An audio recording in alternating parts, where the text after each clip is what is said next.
From Dogleg Brewery in Fort Worth, Texas, it's time for You Can't Brew That on Television. Now here are your hosts, Brewmeisters Kyle Red LaPointe and the Reverend Ryan Bono. Welcome, everybody. Good evening, and welcome to another exciting episode of You Can't Brew That on Television. We are your hosts. I am the Reverend Ryan Bono. I'm Kyle Red LaPointe. And we are coming to you live from Dogleg Brewery, as we do every Monday, to help you bridge the gap between beer snob and frat boy. Kyle, what are we doing tonight? We're just going to run the gambit on all our segments. We've got a whole bunch. We do have a pretty packed show tonight, so we're excited about that. Well, we're going to be doing another live demonstration. We're going to rack a beer tonight to a secondary fermenter. Talk about that a little bit. Yep, we're going to, so that's just basically taking beer from one vessel to another using a siphon. Pretty simple concept, but it's something we'll just show you what we do. It take a few minutes. We've got everything sanitized already, so it'll be ready to go. We're going to talk about some news. Definitely got some news a little bit for you. Got a big event going on out in California. We've got a House bill in the Texas Senate. Mm-hmm. We're going to talk to you. Honky has a video for us tonight. And what else have we got? We've got trivia from our folks at Half-Ass Sports. And so they're going to be... those guys are sneaking out right now. They're sneaking out right now to go discuss their broadcast, which will be happening. They're going to be doing a pilot broadcast, a kind of a get-to-know-you here after our show tonight at 8. So, their show actually starts later on this week, so we'll discuss that later, too. Definitely stay tuned for that, because that's going to be really neat to get to know those guys. You're really going to like them. I think we're going to have a really good show. Oh, yeah, for sure. So, first we're going to be having tonight's tasting. And tonight we're going to be tasting Blue Heron from the Mendocino Brewing Company in Mendocino, California, I believe. And this is their version of a pale ale, yeah. Which is from California, and it's a pale ale. Probably means it's got nothing but citrus hops in it. I think, and I might be mistaken, but I think this is actually a winter seasonal selection from them. Really? But yeah, I might be wrong on that. Well, we'll also discuss... for Ryan's sake, even though he just left, why you should not leave your beer or Jack and Coke unattended ever while at the bar. Yeah, that's a word, just a safety warning for everybody out there. So, once again, this is a pale ale we're drinking from the Mendocino Brewing Company. Not as much hop aroma as I was anticipating. It's very nutty and toasty in the aroma. Yeah, it's got some a definite malt character to it that I was not expecting. It's big and malty. It's actually, it leans much more towards the malt. Oh, absolutely. Than the hops. Not really what I was expecting. There's a bitterness, lingering bitterness in the background, but the hop flavor and hop aroma. Yeah, I was all prepared for something bitter. It's very bitter. I mean, it definitely, the longer you let it sit off your tongue, it'll yield that bitterness a little more. But yeah, it definitely sits there. Mm-hmm.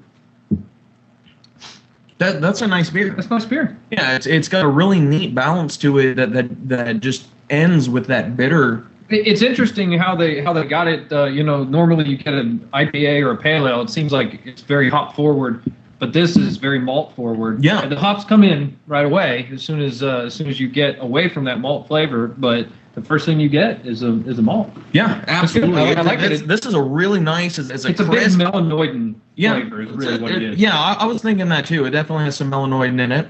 It's a nice crisp drink. Melanoidin is a big word for basically bread flavor.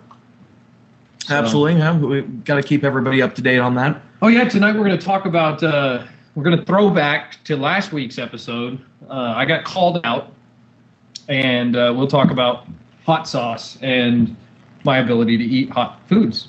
Before we get to that, I do want to talk about an event going on that's actually sponsored by the Mendocino Brewing Company. Oh, yeah. And that is called Beer and Bangers for the Birds. So if anybody's out in the Southern California area this weekend, it's going to be Friday night, and it's going to be in Venice, California at the G2 Gallery. It's a free event, but they are asking for a donation because it is for a good cause.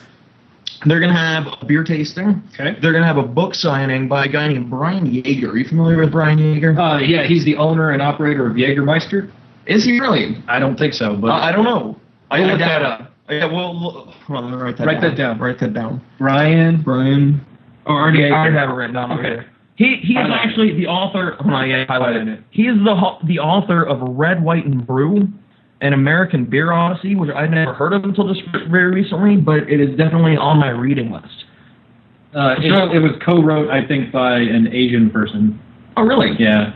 And I just know because it was meant to say red, white, and blue. Oh, okay. But there was a miscommunication. That could have something to do with what's going on there. They're having a live band at this event called The Heist, and they're billing it as not your grandmother's Autobahn eating, and that's exactly what it sounds like. It's going to be beer and sausages and live music and a book signing, and it's all going to support the Audubon Society. So definitely check that out. Great. They're having beer and sausage, all a bunch of stuff that the birds would eat, and then a bunch of stuff that's not birds to eat. That's just wonderful. You know, that's I love awesome. it. That's good stuff. So all right, let's roll into our trivia before we get back. Let's definitely roll into our trivia. Rich, what have guys over at the Sportscast prepared for us tonight? Sports. The Half-Ass Sports. I couldn't remember the name of it. Yeah, we're half-assing it. Yeah, pretty much. All right. Got it here. And the question tonight is, what is a person that collects beer bottles called? Oh man, we did one for somebody that collects beer Coasters. mats last year. I'd like to say, like, beer bottles? it would have to be something like a totaler, right? You know, I mean, you heard the teetotaler. Am I completely abusing whatever word that actually is? Do you want to go a beer totaler? A beer totaler? All right, let's run with that. Is that your I answer? don't really know. Is that your final answer? Well, sure. No, I'm not. Yeah, it is now. The answer is actually a labirophilist. I think that's the correct pronunciation. Labirophilist. I don't even think I can pronounce that. I don't think that I can either. But I guess technically we are both. No, it's for somebody that collects bottles. Well, I guess we do. We collect our bottles and we reuse them. Yeah, we don't that's collect true. them just to have them. Yes, we cannot accept Kyle or Bono as an answer. Sorry, guys. That's right. Damn it. We should have gone with that one. So you ready to do our live demonstration for everybody tonight? You want to do that, or you want to save that one for the end? That's we gonna have come it written later. down next, but we can do that Rich, later. Let's let our producer decide. Rich, would you like to see the fantastic? That's going to be viewing at the end of the show. Okay. Save the best for last. Richard wants to save that for the grand hoorah. Okay. Well, let's talk about some more of the news then. Yeah, definitely. There's a Texas House bill in the news right now that is making headlines. We've put something up on it. Put something up about it on our website. And we've also sent out some emails. We've sent some reminders. You can check all the local homebrew club websites. I'm sure have posts. I know ours does at capandhair.com. And it's a House bill that'll basically put us on level ground with most of the other states in the union. Essentially, you've more got level ground. Yeah, more leveler ground. Level-ish. Yeah, level-esque. So what basically it does is it will allow a brew pub that currently can't sell their brew to a store in bottles. It will allow them to do that, it's great. Which essentially means they can sell what they're making outside of their own brewery. And you know the big thing about that is great for the home brewing crowd, and it's great for the people who really enjoy beer, is there's a lot of brew pubs that sell a bunch of their blonde, or they sell a bunch of their light beers and those things, and they don't sell much of their stout, and they don't sell much of a couple of bigger beers that people don't understand the name of. And in that sense, they can bottle those kind of beers and actually be able to make a bigger selection of higher gravity, less selling beers, because they'll sell them to the store, and the people that are the homebrewers will go to the store. The beer enthusiasts of the world, they'll go to the store and buy those.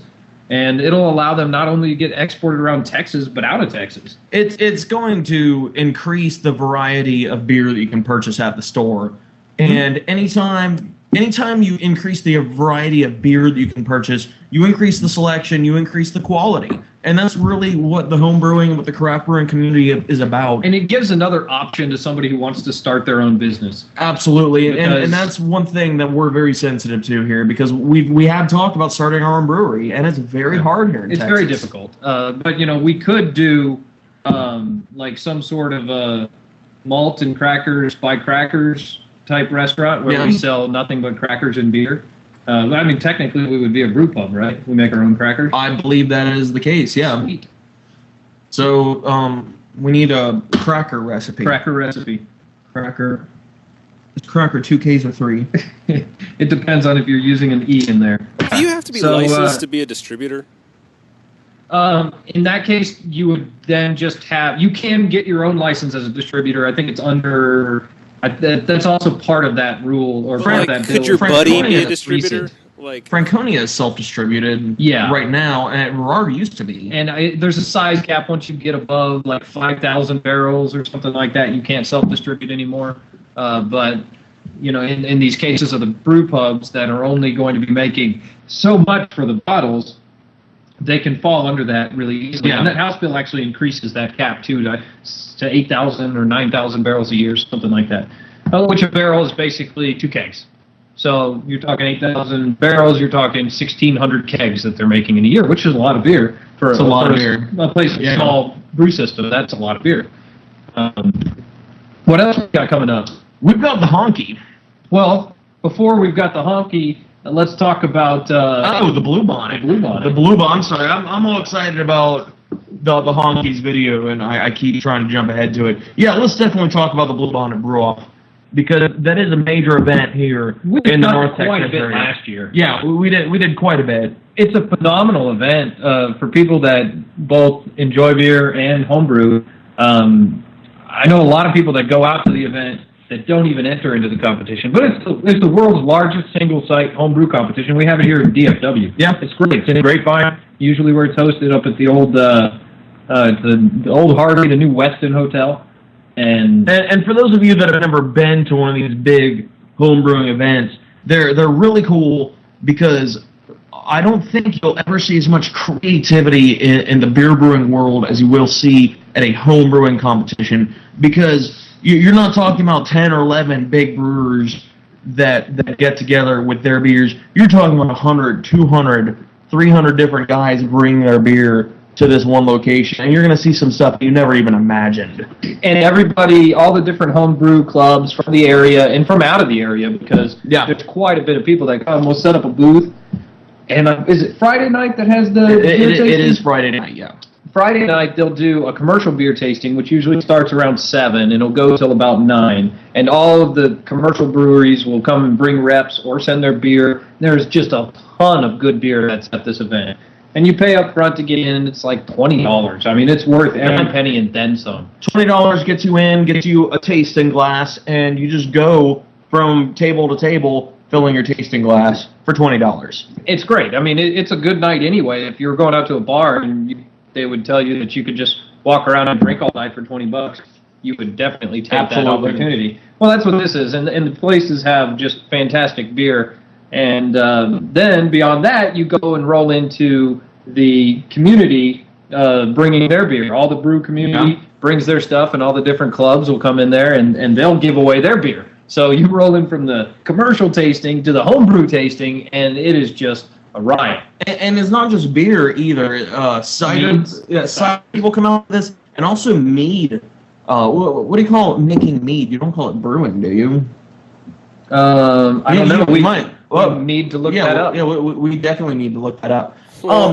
People, a lot of mead brewers, for lack of a better term, will show up to this. And mead is a really neat drink. It's a honey-based drink rather than a malt-based drink.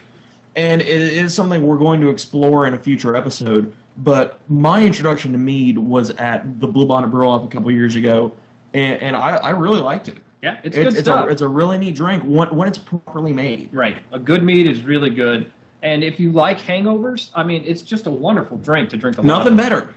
Nothing will knock out an entire Saturday like a Friday night drinking mead. And hangovers should roll us well into our next segment, which is Honky. Yes. Doing his review of a beer app. Yes. Let's roll that beautiful Honky footage. Hi, it's the Honky, your iPhone correspondent for You Can't Brew That on Television, and I'm back to review another social drinking app. This one's named Beer Buy. It looks like Beer Bee, but in the description they specifically tell you that it's named Beer Buy, like it rhymes with nearby. Anyway, Beer Buy is a social drinking app that allows you to look up drinking establishments through a Google Maps projection. That way, if you're not familiar with the town that you're in, or if you're familiar with the town you're in and not the bars, you can easily find one in your vicinity. But it doesn't look like the maps are updated all that often, because a lot of the places that I like to go drinking in my hometown weren't on there. Anyway, once you've found a place to drink, you can then start selecting the beers that you want to drink from a list.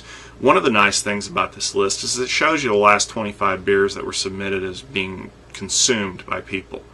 The bad thing about that is that the last 25 beers tend to all look the same. Coors Light and Miller and Bud Light and Bud Dry and Bud Ice and Bud Select and Bud Milk or whatever they came out with last week. So the only other option then is to put in a beer. I searched for Guinness, and somehow the only thing that it managed to come up with was Black and Tan. And when you go to enter a beer, they pretty much interrogate you like it's an FBI job application or something. I liked the beer interface on beer, ! A lot better. Anyway, once you've selected that beer and checked in with it and started drinking in your favorite watering hole, and you've checked all of your friends around you because they'll show up if they're using Beer Buy as well, you once again start earning badges similar to the way you would in Foursquare or Facebook Places. And that's really nice. You know, you get a badge for your first beer, you get a badge for 10 beers, you get a badge for starting a bar fight with a red-headed Irishman because you told him that Guinness tasted like motor oil and beef stew. Okay, well, that badge is a little far down the list, but I think it's in there. Anyway, Beer Buy is free, and it's available in the App Store for the iPhone or the iPod Touch. So give it a shot, and let me know what you think. This is the Honky, the whitest kid you know, signing off for You Can't Brew That on Television. And happy drinking, folks. All right, a big thanks to the Honky for taking care of that for us. He's been doing a really good job as our iPhone correspondent. We're really lucky to have him around. He's doing a great job with that. He really is. He actually did another review for us recently that we're trying to dress up and get to you here in the next week or two. Speaking of, I'm going to try to put my next beer in here. I just can't remember how to do it. Is this Untapped? Yes. I tried downloading Untapped and was unsuccessful. That's because you can't download it. Okay, that explains a lot.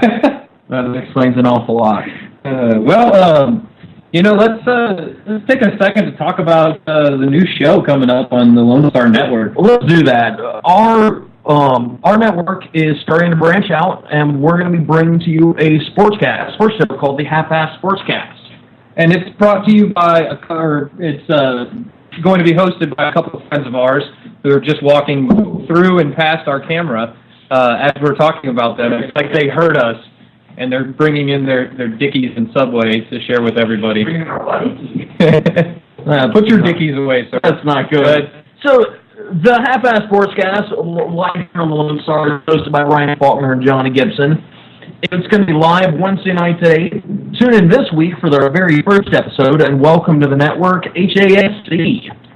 And they're going to do a kickoff here right after our show. That should be cool. And then their first show, they're going to be going on Wednesday nights at 8, so looking forward to everybody. We're really looking forward to this show. We're talking about harassing them a little bit, but it's all in good fun because we're probably going to participate somewhat actively in our show, and I think it's just going to be really well done. I'm confirming my brew right now that I'm drinking a Brew Heron. Okay. So we got it. Cheers. That's nice. This is what we're talking about next week. Yeah, we'll be talking about Untapped here in the next week or two. I'll be honest, I downloaded it and I always forget to check in. I guess I'm not that social at checking thing. Yeah, I'm not the social networking guy either. I've also got not checking in with my wife quite often. Yeah, I don't do it. I check in and say, babe, it's 2 o'clock. I should be home sometime.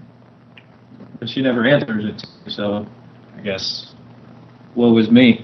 So last week we had we'll just go ahead and no, let's end with that. Let's end with the hot sauce. Yeah, let's end with the hot sauce.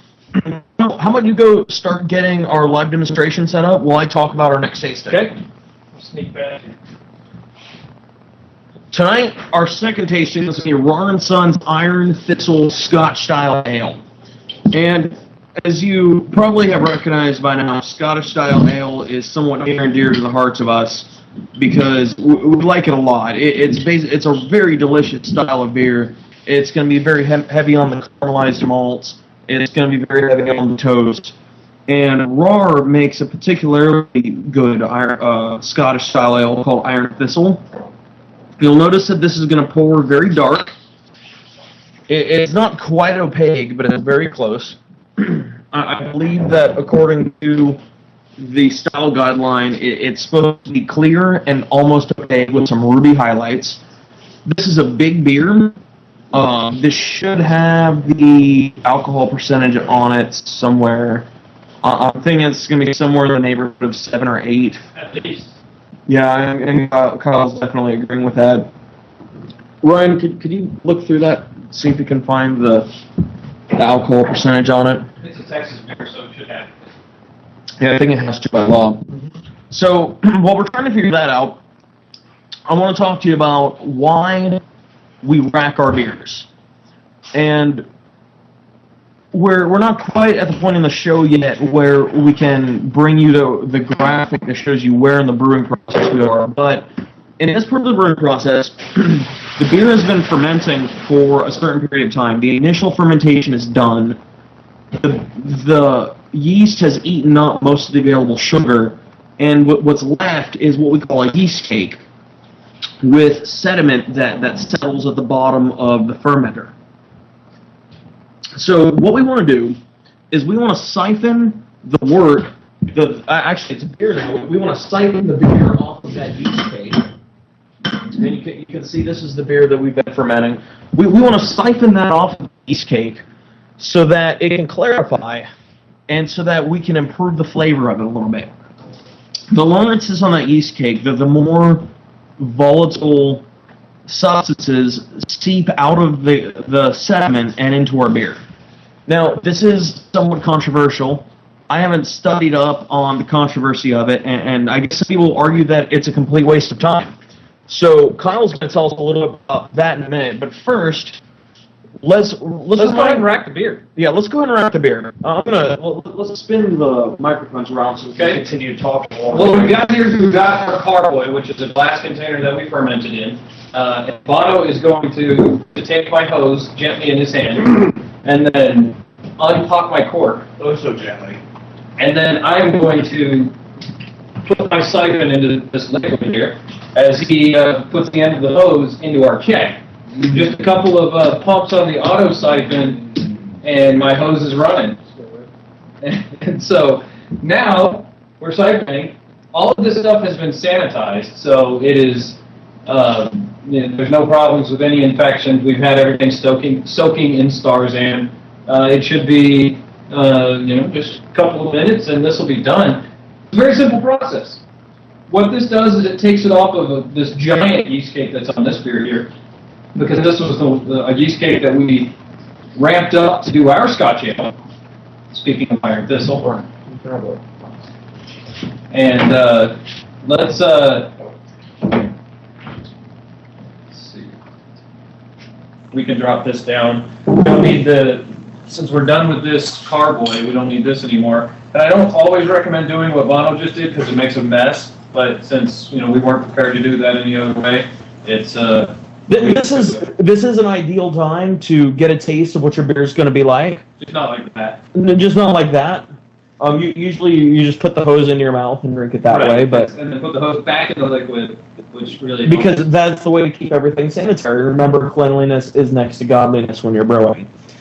So this is though an ideal time because the beer is fermented. It's all the fermentation that's going to happen has happened, and you can get a pretty good idea of what your beer is going to taste like. It's going to be different when it's cold, when it's carbonated, right. But for the most part, you're going to get a really good idea for what your beer is going to taste like. Yeah, and you'll be surprised. You can taste a lot of flavors. I mean, it does change quite a bit when you actually do carbonate it. But it will, it can give you a really good flavor, a really good idea of what your beer tastes like when it has no body and character, which, the thing that makes beer different than like a wine or a liquor is the carbonation. Absolutely. That brings out a whole bunch of different things that you don't get in a normal or in any other type of alcoholic beverage that isn't carbonated. So I'm going to be tasting tonight's beer, this beer for the first time on the air. Kyle has already tasted it and developed an opinion on it, but you will be getting my live and candid remarks on this beer that we made here. Not last week, the weekend before. Yeah, a couple weeks ago. Before the blizzard, aka before the blizzard of the superstorm. Yeah, aka Jerry Storm. Down a little bit. Jerry Storm 2011. Yeah, I think that's what they're calling it. So yeah, we actually made 10 gallons, which is what we normally do. But Bono took this home in the carboy, and we used the yeast that was on the bottom of the carboy after we racked the Scotch into a keg. Did the same thing with the Scotch. We made live on the network on Frontier Television. Down a little. Let's see. Looks like we're going to be pretty close to 5. Yeah, we're going to be getting really close. So you can check your volume at this point. Well, keg up to about there on the keg, hard to see, but right to the top of the keg, there's a line that'll tell you where your full 5 gallons is. You want to have a little bit of space at the top so you can carbonate it. Otherwise, there's no room for the CO2 to get in there and dissolve. Well, this is siphoning. Why don't you talk a little bit about the concept that this is a complete waste of time? Well, this, in general, is not a complete waste of time, but doing it as early as we have is what a lot of people say is a complete waste of time. We're racking this before it's clear, and essentially a second fermenter, or it's not really a fermenter, it's a clarifier or a bright tank, will actually allow the yeast to clean up the beer and make it more clear quicker. So it is a good thing to rack something into a secondary, but it does not really aid in the fermentation. A lot of people call that a secondary fermenter, but it really doesn't. You don't ferment anymore. You'll gain very, very little gravity from the situation. You'll gain a lot of, that wasn't good. You'll gain a lot of clarity, like I said. You'll gain some depth and flavor as the beer ages and progresses, but you don't gain much in the way of percentage points of alcohol. So it's more of a misnomer in what you call it, but a lot of people, the reason why they used to do this was they did not want the beer or the yeast to eat itself because they used very poor strains of yeast. So the yeast itself was really bad, and in that case, they didn't want it. They didn't want the beer to eat its own yeast because it would cause a bunch of off flavors. But nowadays they have such pure yeast strains that they're getting everything from that they can generally leave it on there to ferment for months and not have a problem. So Kyle's going to go ahead and drag the now clarifying beer over to the kitchen and get that taken care of while I take my first taste. Now remember, the beer that I'm tasting is not going to be carbonated. So this is not 100% the way it's finally going to taste, but I can still get an idea for most of the flavors that are going to be in it. And smelling it, it doesn't smell very good. There's some, no, this was an English IPA we made. There's some definite bitterness in there. There's something off in the smell. Is that what you were getting, Kyle? Yeah, for sure. Yeah, there's something definitely off in the aroma. It's like a sulfury... Yeah, and I'm not sure if maybe that's it. I got the sulfury too, but I couldn't tell if it was pure sulfur or if I was getting a little bit of baby diaper. And I was really hoping I wasn't getting baby diaper from it. I think it's kind of borderline on the sulfur versus baby diaper. You know what I think it is? I think it's still got some sulfury notes to it, and I think it's mixing with those hops that we put in there. I think they were a little bit old and they had some cheesy notes to it, and I think that mixed together is what we're getting. Well, I do want to dry hop it, so and we've talked about dry hopping in the past. We'll talk about it again in the future, I'm sure, because it's been a really long time since we discussed that. But that is how you rack your beer from your primary to secondary fermenter. Very little to it. Yep. You just generally want to be as sanitary as you possibly could. There were some shortcuts we took here. We had everything pretty well sanitized, but we didn't wash our hands completely. Bono didn't, but he wasn't really touching the beer, so it was okay. Everything that went in the beer I was touching, and I had clean hands, so that's okay. Do you want to seal that, by the way? I do want to seal that. Yeah, that's probably a good idea. Kyle's going to go ahead and seal our newly racked beer. And while he's doing that, I'm going to talk about hot sauce, apparently. Everybody remembers last week Kyle expounding upon his very manly ability to withstand any heat from any kind of hot sauce. I can. especially when aided by beer. And he's actually still claiming that he can. But the funny thing happened when he tried an actual very, very hot sauce. And Tell us what that sauce is.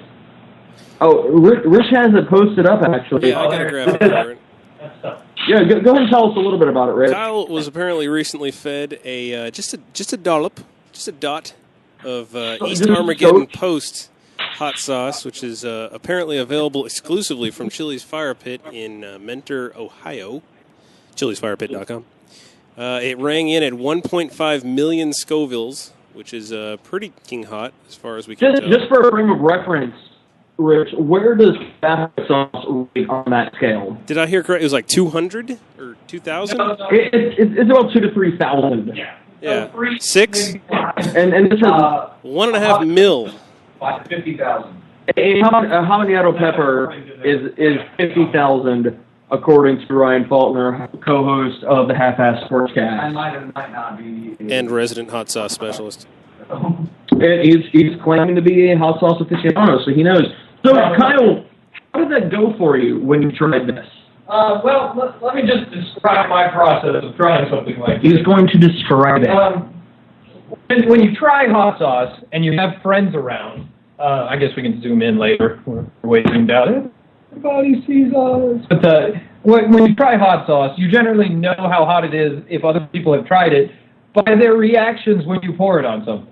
So if it is something that is mildly hot and you take a big scoop of it, you don't see much of a reaction on somebody's face.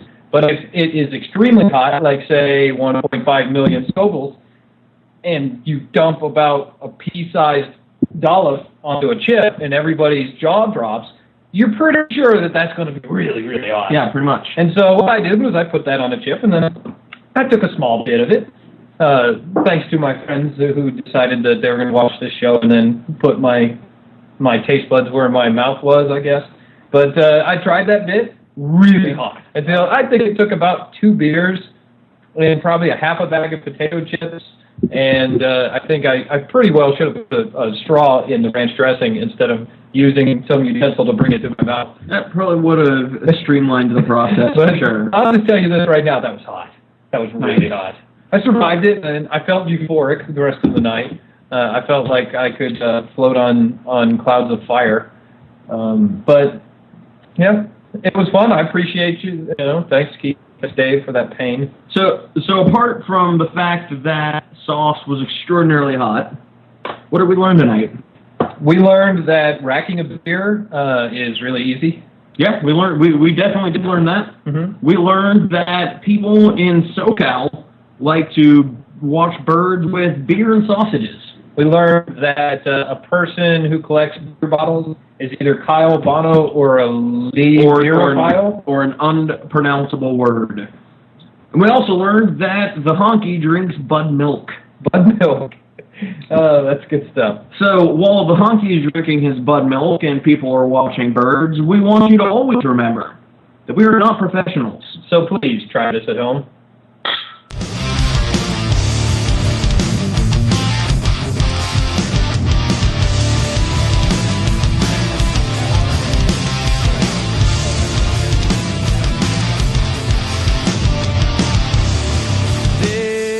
Agitation, frustration, memorization of the things I'm gonna do to you. This magical and powerful addiction to the pain affliction on your porcelain skin.